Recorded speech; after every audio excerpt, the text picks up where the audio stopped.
Binez had never owned a car before. For years, he rode his bicycle to work, to the market, even on dates, rain or shine, always pedaling. But everything changed the day he saw her. A rusty, beat-up 1998 Toyota Corolla parked outside old man Jomo's garage with a, "For sale, cheap," sign taped to the windshield. It wasn't the kind of car you dream about. The paint was chipped like old fingernail polish, and the driver's side mirror hung on with duct tape. But something about it pulled at Binez. Maybe it was the smell of freedom, or maybe he just got tired of soggy socks. He bought it for 120,000 naira. The engine wheezed like an asthmatic goat, but it started.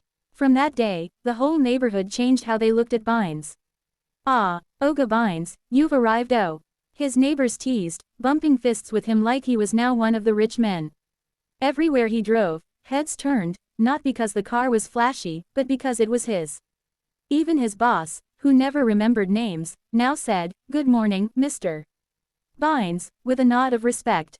But Binez didn't drive for show. He drove like it was a sacred act, slow, careful, grateful. On Sundays, he drove his mama to church, one hand on the steering wheel, the other steadying her as she climbed in, beaming like it was a private limousine. Soon, the car had a personality. It coughed twice before starting, needed a smack on the dashboard to get the radio to work, and refused to reverse without a little prayer. Binez named it Blessing. One rainy night, driving home late from work, Binez saw a woman stranded by the roadside, her umbrella blown inside out, bags scattered. He pulled over. "You all right?" he asked, rolling down the window. She looked up, eyes wide. "My Okada broke down. I don't know how to get home." "Hop in," he said, and Blessing made room. Her name was Adaze, and she smelled like cinnamon. Their conversation flowed like old friends reunited.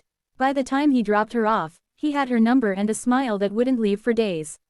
Blessing became their third wheel. She was there for their first date, their first fight, and eventually, the drive to the airport when Adaze got a scholarship abroad. "Don't worry," she whispered before leaving. "One day, we'll ride again." Years passed. Blessing aged. Her engine finally died, her tires balded like old slippers. Mechanics shook their heads. "Oga, this car don't try. Time to let her rest." It hurt, but Binez agreed. He parked her one last time, hand resting on the faded hood, whispering thanks. A few weeks later, a letter came. From Adaze. A return ticket. She was coming home. At the airport, Binez stood with flowers in one hand and a smile in the other.